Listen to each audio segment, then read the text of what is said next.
Eh bien, chers frères et sœurs, bonjour. Nous sommes heureux de pouvoir passer quelques instants ensemble, moi d'un côté de la caméra et vous de l'autre côté.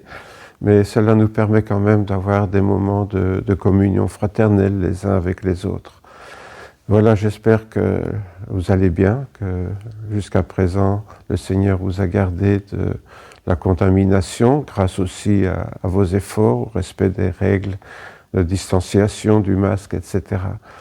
Je crois que ça va un peu mieux, donc si on persévère avec la grâce de Dieu, j'espère que bientôt on pourra de nouveau recommencer à avoir des cultes en présentiel.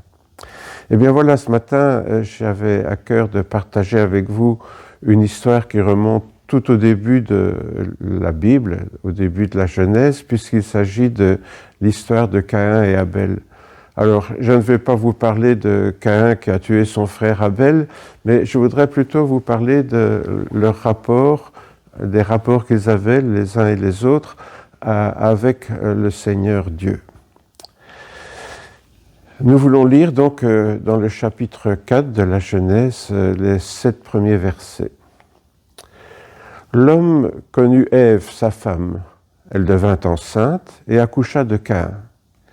Elle dit « J'ai mis au monde un homme avec l'aide de l'Éternel. » Elle accoucha encore de son frère, Abel. Abel devint berger de petit bétail et Caïn cultivateur. Au bout d'un certain temps, Caïn apporta des fruits du sol comme offrande à l'Éternel. Abel lui aussi apporta des premiers-nés de son petit bétail avec leur graisse. L'Éternel porta un regard favorable sur Abel et sur son offrande. Mais il ne porta pas un regard favorable sur Caïn ni sur son offrande. Caïn fut très irrité et son visage fut abattu. L'Éternel dit à Caïn, « Pourquoi es-tu irrité? Pourquoi ton visage est-il abattu? Si tu agis bien, tu relèveras la tête. Mais si tu n'agis pas bien, le péché est tapi à ta porte et ses désirs se portent vers toi. Mais toi, domine sur lui. » Voilà, c'est un texte intéressant. Bon, déjà c'est intéressant parce que c'est la première référence dans la Bible à un péché qui est en train de guetter Caïn. Et puis c'est aussi intéressant parce que on a ici deux personnages qui sont frères et qui, dès le départ, apparemment, entretiennent des relations assez tendues l'un avec l'autre. Voici donc Caïn, c'est le premier fils d'Adam et Ève. Et comme on l'a vu, sa maman est très fière d'avoir mis un premier homme au monde avec l'aide de Dieu. C'est rare qu'une femme dise, pardon, excusez-moi, c'est rare qu'une femme dise ah voilà, j'ai accouché avec l'aide de Dieu. Les chrétiennes peut-être, bien sûr, qui remercient le Seigneur que l'accouchement s'est bien passé, mais pour Ève, c'était une première et pour elle, elle voyait vraiment la main de Dieu dans cet enfant, le deuxième homme qui apparaissait sur la terre. C'était pour elle quelque chose de quasi magique. Et donc on peut imaginer combien elle a choyé cet enfant, combien elle l'a gâté même peut-être.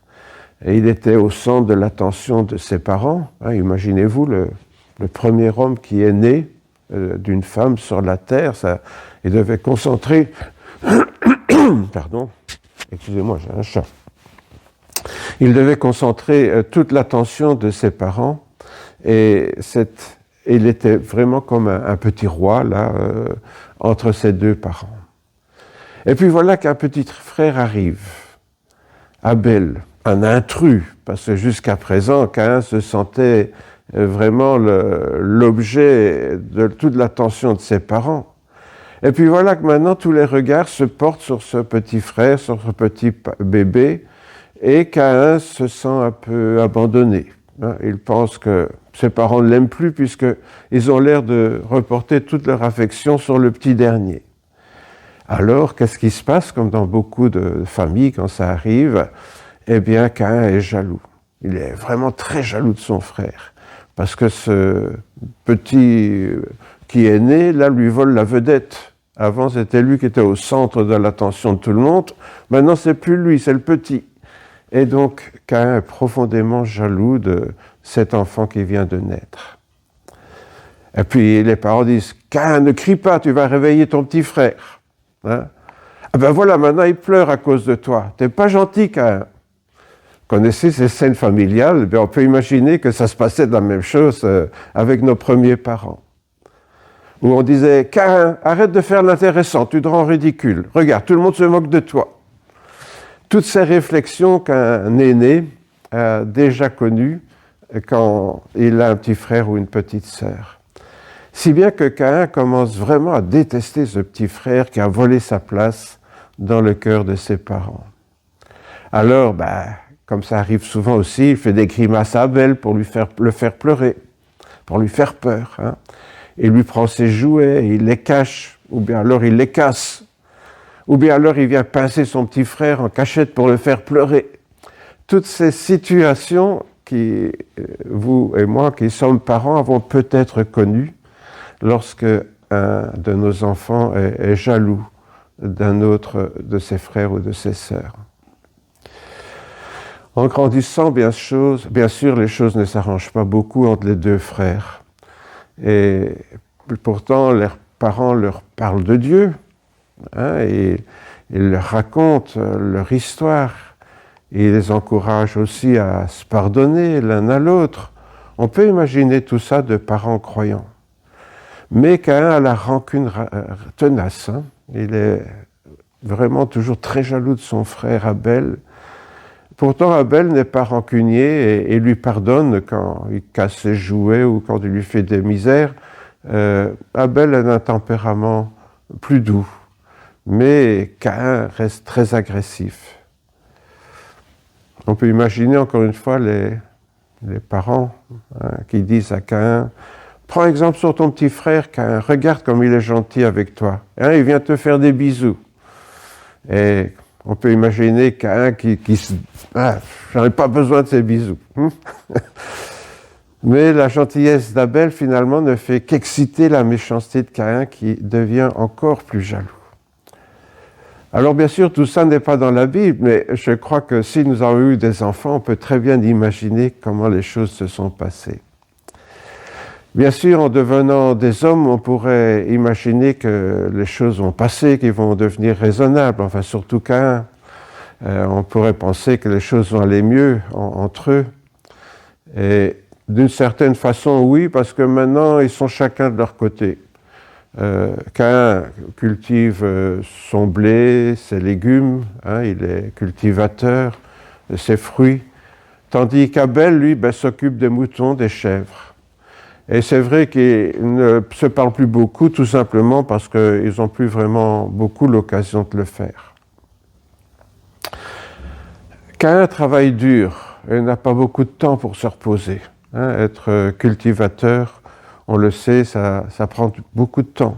Il faut labourer, semer, il faut tailler les arbres, désherber les champs, ouer, moissonner, récolter, battre le grain. Il n'a jamais fini. Tandis qu'Abel, lui, il garde des troupeaux. Alors, son frère va lui reprocher d'avoir la vie belle. Hein. Abel, il a une belle vie, il n'a qu'à se promener et se reposer, dormir toute la journée.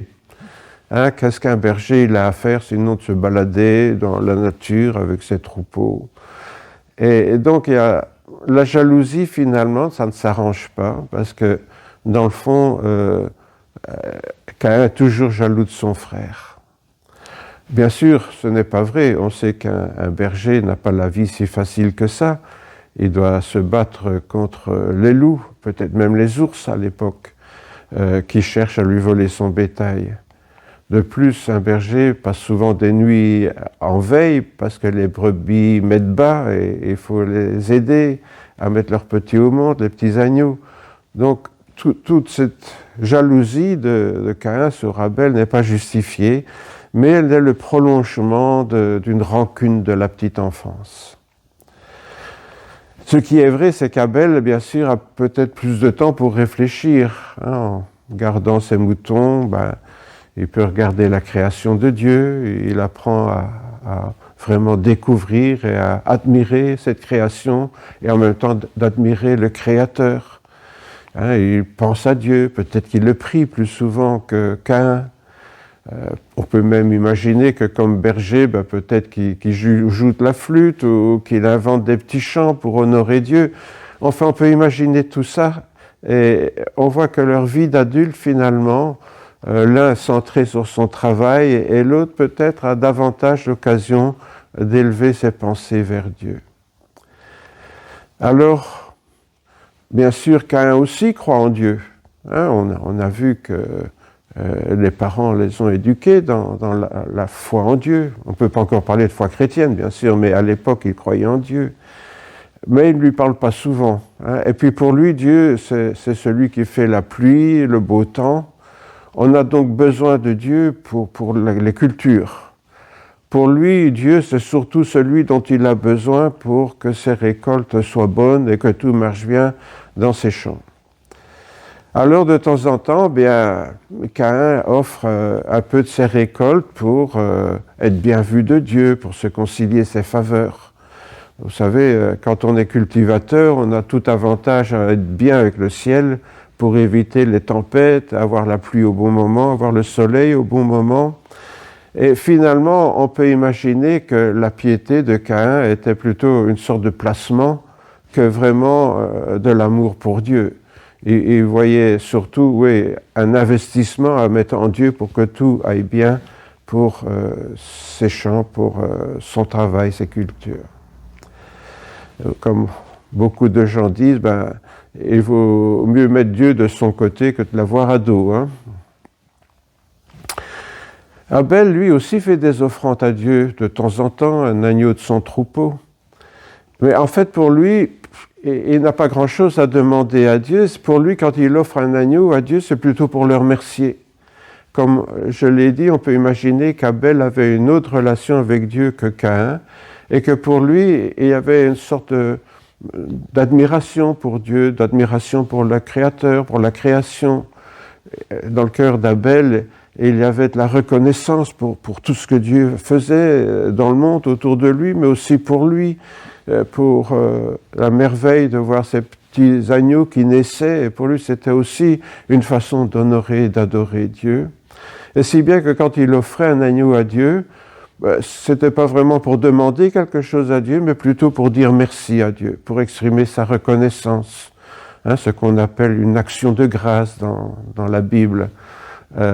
Dire merci à Dieu, de lui exprimer par des gestes concrets qui sont des offrandes. Et en y réfléchissant, donc, il a bien compris qui était Dieu et que tout ce qu'il possède, finalement, ce sont des grâces de Dieu. Et donc, quand on reçoit des cadeaux, on dit merci. Et c'était un peu l'attitude de cœur qu'avait Abel. Alors, bien sûr, lorsqu'il offrait un petit agneau à Dieu, c'était une manière de dire, voilà Seigneur, tu m'as tout donné, alors je te rends un petit peu de ce que tu m'as donné pour te dire merci. Vous voyez comment deux personnes qui croient en Dieu peuvent arriver à faire les mêmes choses, offrir un sacrifice à Dieu, mais avec des dispositions de cœur tout à fait différentes. Or, cette disposition de cœur, elle ne vient pas du jour au lendemain. Elle est l'expression de tout un vécu, d'un vécu où Dieu a eu sa place, où il a eu sa place, mais une place qui n'est pas celle qu'il devrait occuper dans notre cœur. Pas la place où Dieu est pour nous une occasion d'avoir un intérêt personnel, mais plutôt où Dieu est l'objet de notre reconnaissance, de notre action de grâce. Et donc, voilà, si on revient à l'histoire, nos deux frères qui font chacun leur sacrifice à Dieu, on peut imaginer, comme dans beaucoup de religions primitives, où quand on fait une offrande à Dieu, on la brûle. Vous savez, brûler des bougies, aujourd'hui, c'est un reste de ce que étaient ces débuts de religion dans le cœur des hommes, depuis que l'homme croit à quelque chose au-dessus de lui. Et donc, en offrant, en brûlant l'offrande à Dieu, comme on croyait que les dieux habitaient là-haut, dans le ciel, eh bien, on se disait, voilà, la fumée en montant va aller vers Dieu et il va recevoir mon cadeau et se rendre compte que je suis en train de lui offrir quelque chose. La Bible, on retrouve cette idée dans l'expression des sacrifices de bonne odeur. Je ne sais pas si vous pouvez imaginer ce que peut sentir un petit agneau qu'on met sur un brasier et qu'on laisse brûler. Ben, nous, on dirait, ça sent plutôt le camp de concentration que quelque chose de bonne odeur. Hein. Et donc, quand la Bible parle d'un sacrifice de bonne odeur, c'est cette idée que la fumée monte vers Dieu et que Dieu reçoit ce cadeau qu'on lui fait avec joie, hein, que pour lui, ça lui fait plaisir, que c'est une bonne odeur, c'est l'odeur de la reconnaissance des êtres humains. Et donc, voilà, chacun font leur offrande, on peut imaginer un autel en pierre, hein, parce qu'il ne faut pas que ça brûle bien sûr, on met un autel en pierre avec du bois et puis on met son offrande dessus et on la brûle. Et d'après la manière dont la fumée montait, ben les gens disaient « Ah, Dieu accepte mon offrande » ou « Dieu ne l'accepte pas ». Si la fumée montait bien droit vers le ciel, on disait « Ah, Dieu est content, il accepte mon offrande ». Si la fumée redescendait, vous savez, parfois, quand on brûle quelque chose, la fumée rampe à ras du sol, là, au lieu de s'élever vers le ciel, hein, si le bois est un peu humide ou des choses comme ça. Et donc, là, les gens disaient, « Ah, Dieu ne veut pas de mon offrande. Qu'est-ce que j'ai fait ?» hein? Ou bien alors, ils disaient, « Moi, j'ai rien à me reprocher, c'est Dieu qui ne m'aime pas. » Vous voyez, on peut interpréter ça de différentes façons. Toujours est-il que la Bible elle-même nous dit l'offrande d'Abel a été acceptée par Dieu et celle de Caïn a été refusée. Alors on pourrait dire pourquoi ? Ben, après tout ce que je viens de vous raconter, vous pouvez sans doute déjà imaginer pourquoi. Pourquoi l'offrande de l'un est acceptée et l'autre refusée. Mais je voudrais quand même vous mettre en garde contre certaines littératures que l'on trouve sur Internet ou ailleurs, qui encouragent un certain légalisme, hein, où l'on dit ah ben voilà, Dieu a accepté celle d'Abel parce que Abel était un chrétien obéissant, tandis que Caïn n'était pas un chrétien obéissant, il avait désobéi, donc Dieu n'a pas voulu de son offrande. C'est de la pure invention, ça, parce que la Bible ne parle pas du tout que Caïn aurait désobéi. Hein. Je vous mets au défi de trouver ça dans la Bible, que Caïn aurait désobéi à quelque chose que Dieu lui aurait dit, et puis qu'Abel lui aurait obéi. Donc, je pense, là, c'est une théologie très, très légaliste, ça. Tu fais bien, Dieu te bénit, tu fais mal, Dieu te maudit. Vous voyez, on est toujours dans l'Ancien Testament, là. Or, à l'époque, Moïse n'était pas encore venu avec la loi, donc c'est un peu prématuré d'avoir ce genre de raisonnement. Il y a un proverbe en français qui vient d'ailleurs d'un auteur français célèbre, hein, de Pierre Corneille, qui dit « La façon dont il est donné a plus de valeur que le cadeau ». Ou on dit aussi « La manière dont on donne est plus important que ce qu'on donne ». Et je crois que c'est vrai. Lorsqu'on reçoit un cadeau qui nous est offert à contre-cœur, eh bien on le reçoit aussi à contre-cœur. Et à la limite, on aurait presque envie de dire, et parfois certains le disent, ben non, garde ton cadeau, j'ai rien à en faire. Pourquoi ? Non pas que le cadeau est sans intérêt, mais parce que la personne qui nous l'offre ne l'offre pas de bon cœur. Et c'est pour ça que je vous ai fait un petit peu tout mon cinéma, là, avant d'en venir à ça, avec Caïn et Abel, en vous expliquant comment les choses peuvent évoluer dans le cœur d'un enfant, jusqu'à devenir aigri à l'âge adulte et à pratiquer une religion à contre-cœur. Et je pense que parfois, même certains chrétiens sont comme ça. Ils sont chrétiens, mais être chrétien, pour eux, c'est un placement. C'est pas vraiment quelque chose de spontané parce qu'on a de l'amour pour le Seigneur et qu'on lui est vraiment reconnaissant.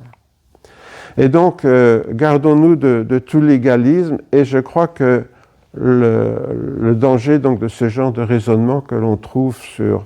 Bon, moi j'ai trouvé ça sur Internet, mais on trouve ça même dans certains livres chrétiens, où je me souviens quand j'étais enfant, c'est ce qu'on me disait à l'école du dimanche, ah, Caïn a bien obéi à Dieu, donc Dieu était fâché sur lui, et Abel a bien obéi à Dieu, donc Dieu était content. Vous voyez, bon, mais non, c'est encourager les enfants à avoir avec le Seigneur une relation légaliste et non pas une relation d'amour.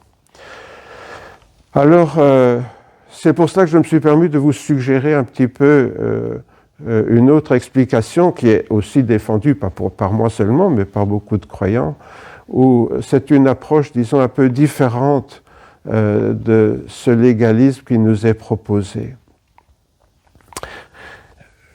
Je vous ai montré donc que finalement Abel offrait son sacrifice par reconnaissance, tandis que Caïn le faisait par intérêt. Et croyez-moi, ça c'est beaucoup plus profond comme piété. Pour notre relation avec le Seigneur, pour la réalité de cette relation avec le Seigneur. D'ailleurs, ce que je vous dis, je ne l'invente pas, bien sûr. Quand on va dans la Bible, dans quelques passages qui nous sont où l'on nous parle de Caïn, on peut peut-être voir un peu plus clair. Je vous propose d'abord dans Jude, au chapitre 1er. Vous savez, Jude, sans doute, pas un apôtre, mais sans doute un des frères de Jésus. Hein, on a Jude et Jacques dans la Bible où on suppose que c'est des frères du Seigneur. Et ce qui expliquerait que sans être apôtres, leurs épîtres sont dans la Bible. Or, Jude dit ceci, « Malheur à eux », donc il parle d'hommes que Dieu réprouve, « car ils ont suivi la voie de Caïn. C'est dans l'égarement de Balaam que, pour un salaire, ils se sont jetés. Et c'est par la révolte de Corée qu'ils ont péri. » Caïn, on vient d'en parler. Balaam, c'est quelqu'un qui voulait maudire Israël. Enfin, le roi ennemi d'Israël lui avait demandé de maudire Israël, parce que Balaam est un prophète de Dieu. Et chaque fois que Balaam devait maudire Israël, c'était une bénédiction. Alors le roi qu'il payait pour maudire Israël n'était pas très content. Mais Balaam lui dit, écoute, moi je suis un prophète de Dieu, je ne peux pas dire autre chose que ce que Dieu me dit de dire quand je prophétise. Donc je prophétise des bénédictions. Mais je connais le peuple de Dieu et je connais Dieu. Si tu peux arriver que les femmes de ton pays viennent séduire les Israélites et les entraînent à adorer des faux dieux, alors Dieu va les maudire. Et c'est ce qui s'est passé. Et donc Balaam, pour de l'argent, a, comment dirais-je, trahi, on pourrait dire, Dieu et son peuple. Et Corée, c'est un peu la même histoire, c'est lorsque le peuple était dans le désert et qu'il y a eu des guerres, tout ce que le peuple prenait à l'ennemi devait passer par interdit, comme on dit dans la Bible, c'est-à-dire détruit, pour ne pas s'enrichir de biens qui ne venaient pas du Seigneur. On dit parfois que l'argent n'a pas d'odeur à notre époque, mais pour Dieu, si. L'argent ou les richesses obtenues de choses malhonnêtes devaient être détruites. Or, là, on voit que certains enfants de Corée ont voulu garder une partie de ces biens au lieu de les détruire, et ils ont péri, enfin toute une famille a été engloutie dans le sol. Qu'est-ce qu'il y a de commun avec Caïn, Balaam et Corée? C'est tous, ils faisaient les choses, ils étaient croyants, mais ils faisaient les choses par intérêt. Donc vous voyez que ce que je vous ai suggéré en introduction est confirmé ici. Cela atteste bien que le problème de Caïn, de Balaam, de Corée, c'était en quelque sorte d'instrumentaliser Dieu, de se servir de Dieu dans leur propre intérêt, en mettant Dieu au service de leurs propres intérêts. Hier, j'ai reçu un coup de fil d'une dame que je ne connais pas, qui s'est présentée comme chrétienne et qui demandait si on pouvait faire une réunion et prier avec elle parce qu'elle a un problème d'héritage, besoin d'argent. J'ai bien compris que c'était un cas désespéré.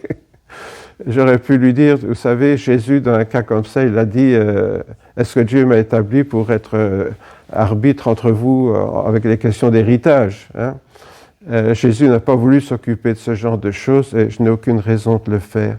Mais ça veut dire qu'aujourd'hui encore, il y a des croyants, tout ce qu'ils voient en Dieu, c'est leur intérêt. Que Dieu leur donne ce qu'ils ont envie et les protège de ce qui est mauvais. Et malheureusement, je crois que certains chrétiens restent comme ça, hein. Ils ont toujours cette relation avec Dieu. Ah oui, Dieu, heureusement qu'il est là pour me bénir, hein. Pour le reste, ma foi, ça ne vient pas à l'idée de dire ah ben, je reçois tout de Dieu, quel Dieu merveilleux. Je veux vraiment lui rendre grâce, je veux l'adorer, je veux lui exprimer ma reconnaissance. Non, Dieu, il est là quand on a besoin de lui. C'est pourquoi Dieu commence par refuser l'offrande de Caïn.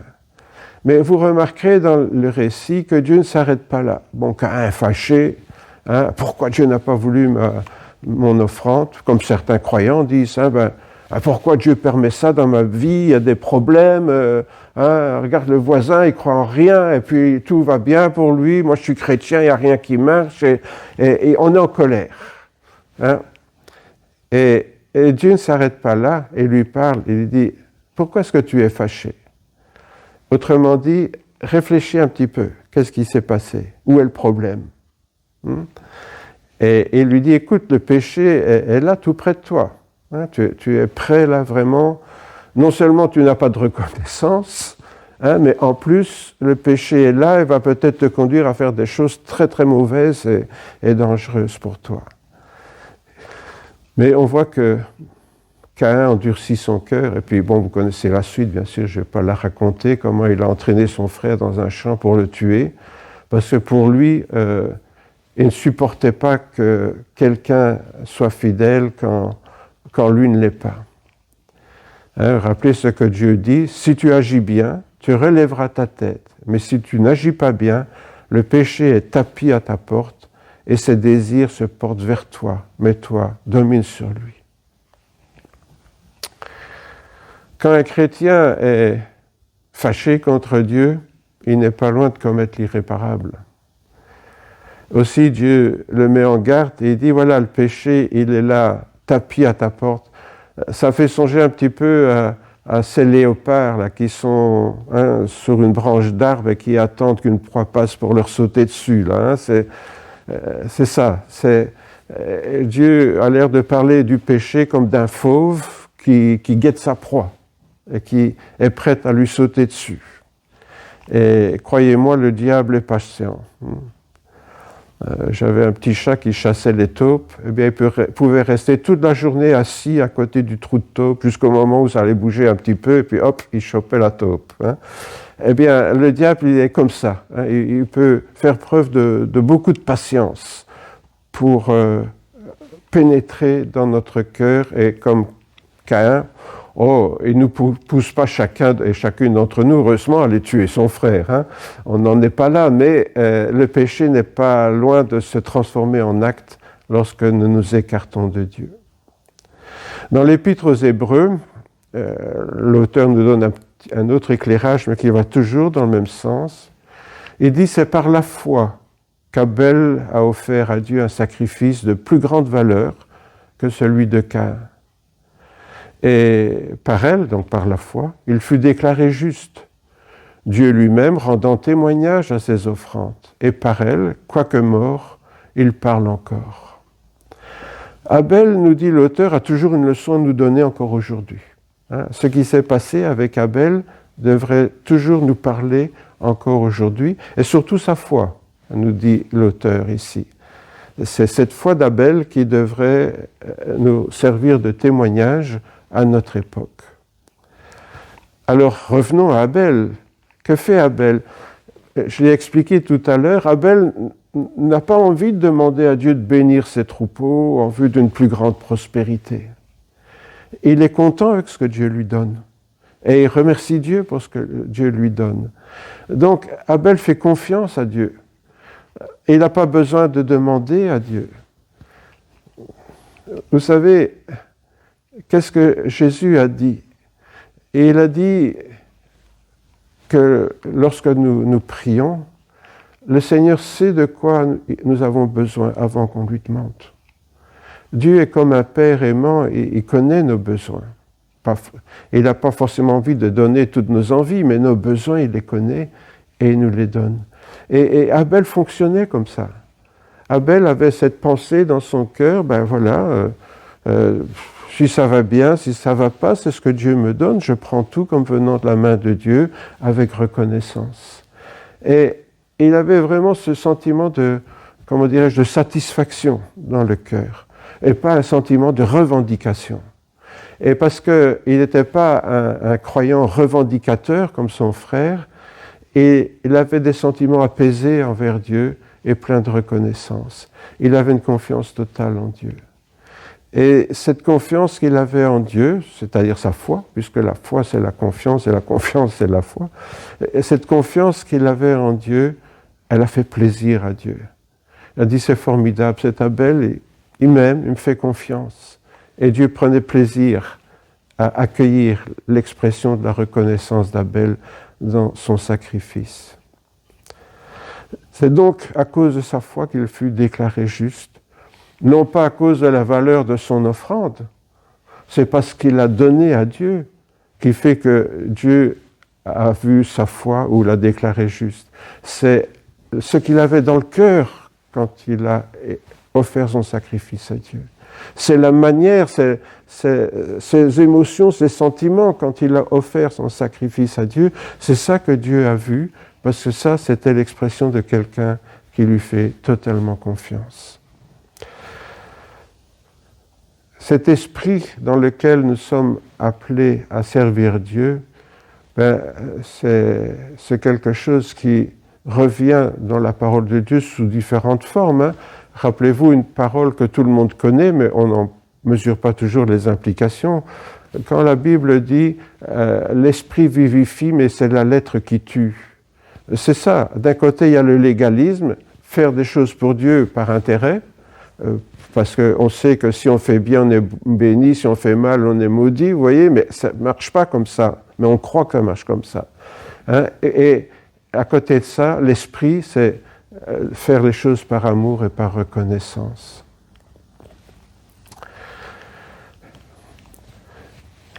Encore un dernier passage qui nous est parlé de Caïn, c'est dans la première épître de l'apôtre Jean, chapitre 3. « Voici le message, nous dit donc l'apôtre Jean, que vous avez entendu dès le commencement. Aimons-nous les uns les autres. Ne faisons pas comme Caïn, qui était du malin et qui égorgea son frère. Et pourquoi l'égorgea-t-il ? Parce que ses œuvres étaient mauvaises et que celles de son frère étaient justes. Ne vous étonnez pas, frères, s'il monte à de la haine pour vous. » Qu'est-ce qu'il nous dit ici ? C'est que les œuvres d'Abel étaient bonnes, mais que les œuvres de Caïn étaient mauvaises. Pourquoi ? Parce qu'il était animé par un esprit de jalousie qui l'a conduit à haïr son frère jusqu'à le tuer. Et ceux qui ont une mentalité comme ça ne supportent pas les gens qui font le bien. Je crois que c'est quelque chose qu'on peut remarquer même sans être chrétien. Les gens qui font mal, qui ont une vie mauvaise, ne supportent pas les gens qui ont une bonne vie, qui vivent honnêtement. Ils vont les traiter d'imbéciles, de tous les noms, en se croyant plus intelligents qu'eux ou que sais-je, moi. Mais les gens qui font le mal ne supportent pas les gens qui font le bien. Et c'est vrai, je dirais, dans le monde dans lequel nous vivons, mais parfois c'est vrai aussi dans l'Église, où des chrétiens qui ne marchent pas très droit avec le Seigneur ont tendance à mépriser et à critiquer les chrétiens qui s'efforcent de vivre vraiment selon la parole de Dieu. Et donc, il nous est dit ici que Caïn était du malin, parce qu'il avait ce manque d'amour dans le cœur. Voyons le contexte. Vous avez entendu le message, donc dès le commencement, aimons-nous les uns les autres. Ne faisons pas comme Caïn.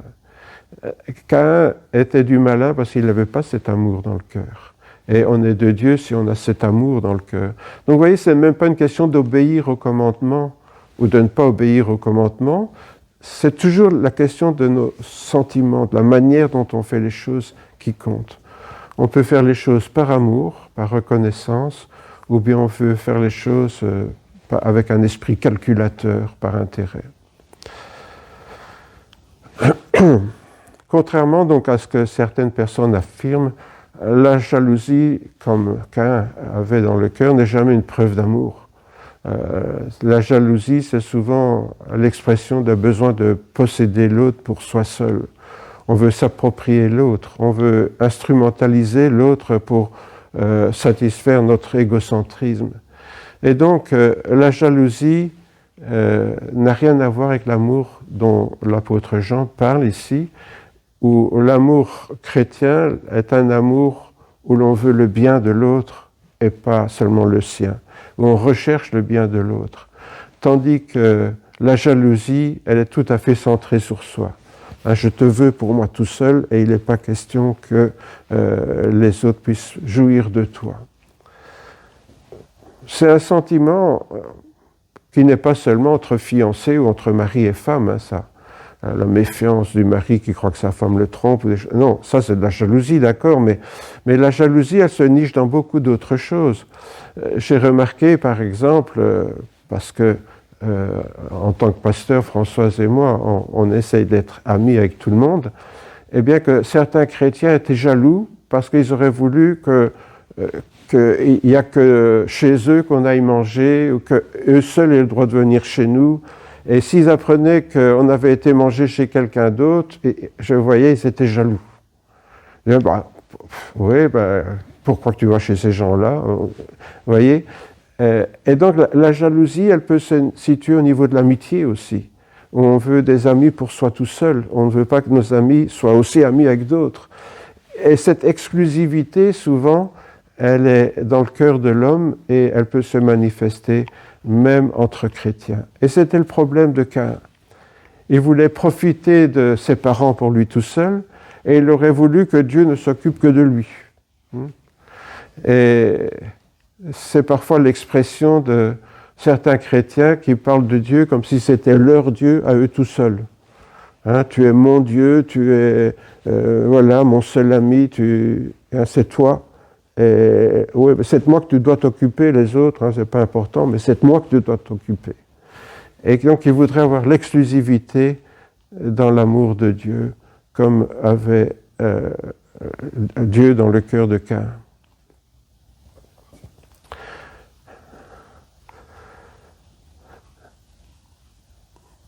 Je voudrais terminer en disant quelques mots d'une théologie qui est aussi très répandue, qui fait du sacrifice de Jésus,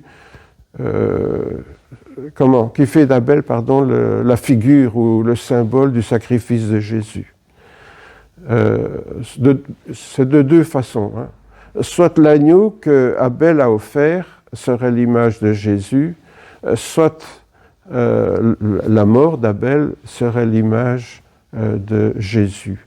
Il y a ces deux idées qui reviennent dans certains messages, dans certains enseignements, etc.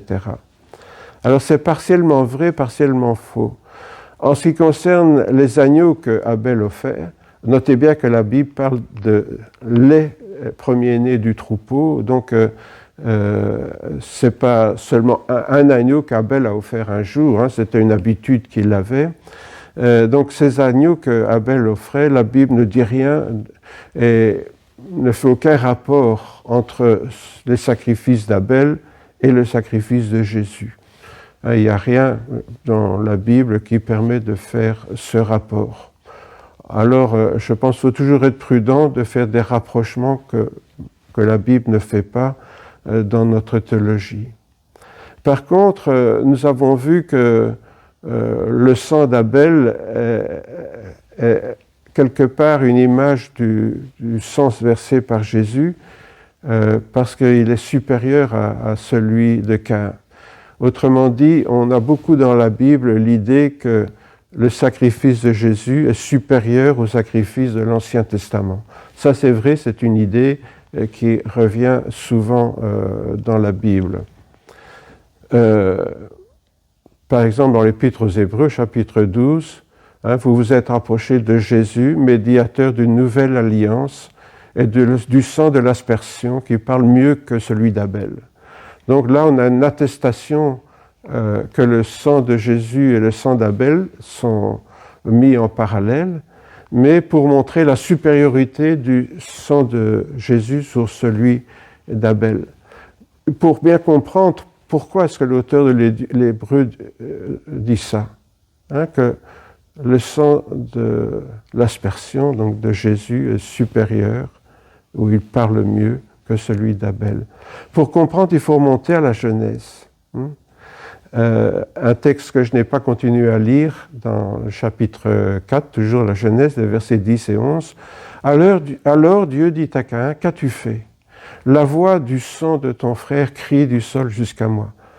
Je m'arrête ici, on parle ici du sang d'aspersion qui parle mieux que celui d'Abel. Vous vous rappelez? Et ici, il est dit, la voix du sang de ton frère crie du sol jusqu'à moi. Maintenant, tu seras maudit, loin du sol qui a ouvert sa bouche pour recevoir de ta main le sang de ton frère. En quoi est-ce que le sang de Jésus parle mieux que celui d'Abel? C'est ça la question. Eh bien, on voit, le sang d'Abel, qu'est-ce qu'il disait? Il appelait la vengeance, il appelait la condamnation de Dieu, il appelait la malédiction pour le péché de Caïn. Alors que Jésus, qu'est-ce qu'il appelle de Dieu? Est-ce qu'il appelle la vengeance de Dieu sur nous? Non, c'est le contraire. Le sang de Jésus, il appelle le pardon de Dieu, la bénédiction de Dieu, la réconciliation avec Dieu, la rédemption. Autrement dit, on comprend ici pourquoi il y a comparaison entre le sang d'Abel et le sang de Jésus. Le sang d'Abel criait vengeance vers Dieu. La voix du sang de ton frère crie du sol jusqu'à moi. Ça veut dire, ne pense pas que ça va rester comme ça, que les choses vont rester là. Maintenant, tu seras maudit. Voilà. Donc, c'est une voix qui appelait la malédiction de Dieu. Tandis que, je le répète, le sang de Jésus, lui, il appelle le pardon, la rédemption de Dieu sur nous et nos péchés. Donc, s'il y a théologiquement une comparaison à faire entre Abel et Jésus, limitons-nous à ce que la Bible nous dit et n'inventons pas d'autres choses. Dans l'évangile de Luc au chapitre 11, Jésus disait ceci. C'est pourquoi la sagesse de Dieu a dit « Je leur enverrai des prophètes et des apôtres. Ils en tueront, ils en persécuteront, afin qu'il soit demandé compte à cette génération du sang de tous les prophètes qui a été répandu depuis la fondation du monde, depuis le sang d'Abel jusqu'au sang de Zacharie tué entre l'autel et le temple. Oui, je vous le dis, il en sera demandé compte à cette génération. » Jésus parle de tous ceux qui ont été tués ici en étant fidèles à Dieu ou à cause de leur fidélité à Dieu, depuis Abel jusqu'à Zacharie. Donc, Zacharie, c'est pas le prophète Zacharie dans la Bible, c'est un autre Zacharie, c'est un souverain sacrificateur que lors d'une invasion de la Palestine par les Syriens a été tué dans le temple. Et donc, Jésus va depuis le premier jusqu'au dernier, si vous voulez, qui ont été tués à cause de leur fidélité. Et il dit que le sang de tous ces gens-là, il crie toujours jusqu'à Dieu. Autrement dit, Jésus lui-même confirme que le sang d'Abel, comme celui de tous les autres prophètes, appelait la sanction, la punition de Dieu. Tandis que son sang, celui que lui va répandre, va appeler la bénédiction de Dieu. C'est surtout à travers les Saintes Écritures donc, que nous parviennent les avertissements de Dieu.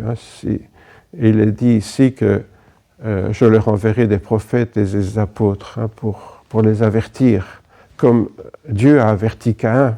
Vous voyez, on a aussi un parallèle là entre Dieu qui met Caïn en garde de ne pas se laisser séduire par le péché et Dieu qui envoie des prophètes dans le monde ou au milieu de son peuple, surtout pour le mettre en garde. Et donc, c'est dans les Saintes Écritures, aujourd'hui, que nous parviennent les avertissements de Dieu. Et bien sûr, si on n'en tient pas compte, on va se retrouver dans la même situation que Caïn. Mais le sang d'Abel parlait à Dieu pour appeler la vengeance. Le sang de Jésus, lui, nous parle de Dieu pour appeler le pardon.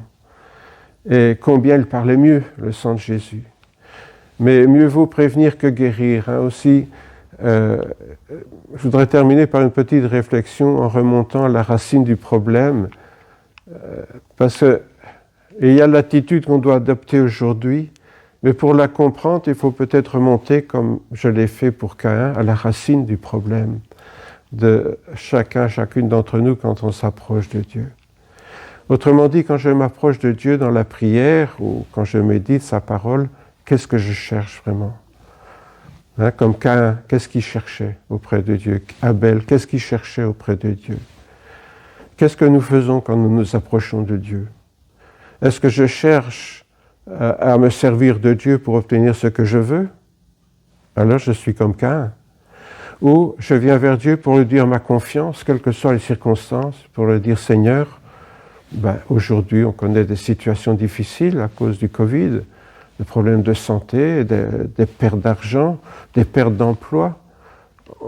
Alors, on vient avec un esprit de revendication en disant « Ah Dieu, tu t'occupes pas de moi, tu vois qu'on ne peut pas te faire confiance ».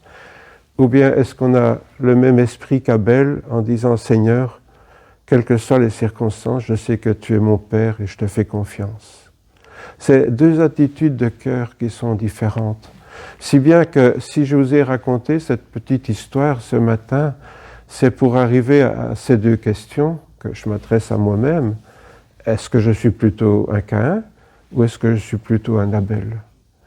C'est à chacune d'entre nous, bien sûr, d'y répondre. Je vous invite à prier quelques instants. Seigneur notre Père, nous sommes devant toi ce matin avec cette question. Est-ce que nous ressemblons plutôt à Caïn ? Est-ce que nous ressemblons plutôt à Abel ? Est-ce que nous venons à toi pour avoir, pour obtenir, parce que tu es pour nous comme un supermarché où nous venons avec notre caddie pour faire nos courses et où nous râlons quand la marchandise n'est pas celle qu'on aurait voulu ? Ou bien est-ce que je suis comme Abel, content de tout ce que tu me donnes ? La parole nous dit que c'est une grande source de joie que le contentement. Oui, Seigneur, est-ce que je suis content simplement de ce que tu me donnes, en bien ou en mal, en sachant, Seigneur, que de toute façon tu veilles sur moi, que rien ne peut m'arriver sans que tu l'aies permis, que ma vie est entre tes mains. Oui, nous pouvons chanter que notre vie est entre tes mains, Seigneur, mais est-ce que nous le vivons vraiment ?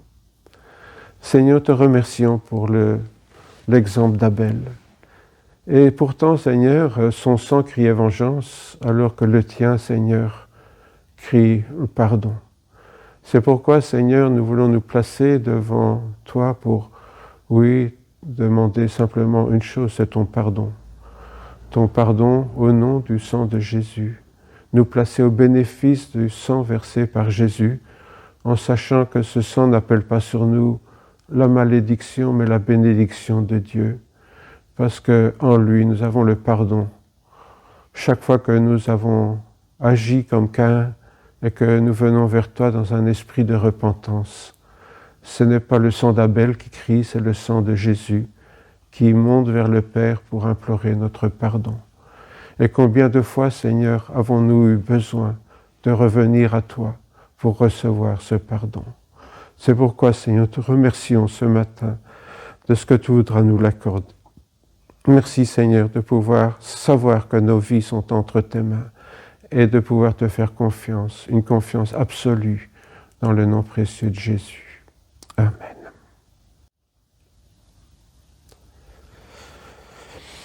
Amen.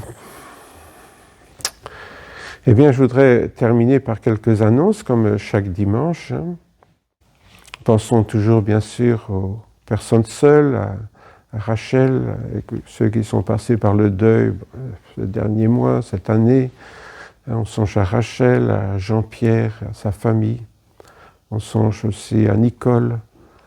C'est vrai qu'elle se sent fort seule ces derniers temps, donc songeons à notre sœur Nicole, le Seigneur la réconforte. On songe à Françoise, à sa famille, qui a perdu sa sœur. On songe aussi à Jean-Philippe, le mari de Karine, notre sœur Karine. À Jean-Philippe, il vient de perdre sa sœur, et l'enterrement était hier, et donc il est fort affecté, était fort proche de sa sœur. Donc songeons à Jean-Philippe, donc c'est le mari de Karine. Nous songeons bien sûr aux personnes seules aussi, comme Claudine Watteau, comme Carmen et Jean-Marie, qui sont fort isolés. On songe à Jacques aussi, qui est atteint de la Covid et qui a besoin de trouver auprès du Seigneur un renouvellement de ses forces. Et donc songeons à notre frère Jacques Nicaise. Voilà pour les principaux sujets de prière, et bien sûr, nous voulons chacun et chacune, comme nous-mêmes, nous placer sous la protection du Seigneur. Je vous rappelle donc que nos cultes sont toujours suspendus pour le moment, que vos offrandes sont toujours les bienvenues sur le compte de l'Église. Pour bientôt, j'espère pouvoir vous donner plus de renseignements quant à l'état des comptes de l'Église actuelle, que j'ai demandé à notre frère Rudy de nous expliquer, de faire un peu le point. On a aussi un remboursement toujours pour l'emprunt, pour les travaux, etc. Donc voilà, j'espère bientôt pouvoir vous donner des choses un peu plus concrètes sur le sujet. Voilà, mes frères et sœurs, que le Seigneur vous bénisse et vous garde tout au long de cette semaine. Je vous rappelle, si vous voulez lire ce PowerPoint ou le PDF, surtout le PDF, c'est plus facile, vous allez sur le site de l'Église, et puis en principe ce soir, dimanche, donc vous aurez aussi la vidéo. Donc d'ailleurs, si vous me regardez, c'est que vous l'avez. Voilà. Bonne semaine à chacun, à vous et à vos familles respectives. Que le Seigneur vous accompagne. Amen.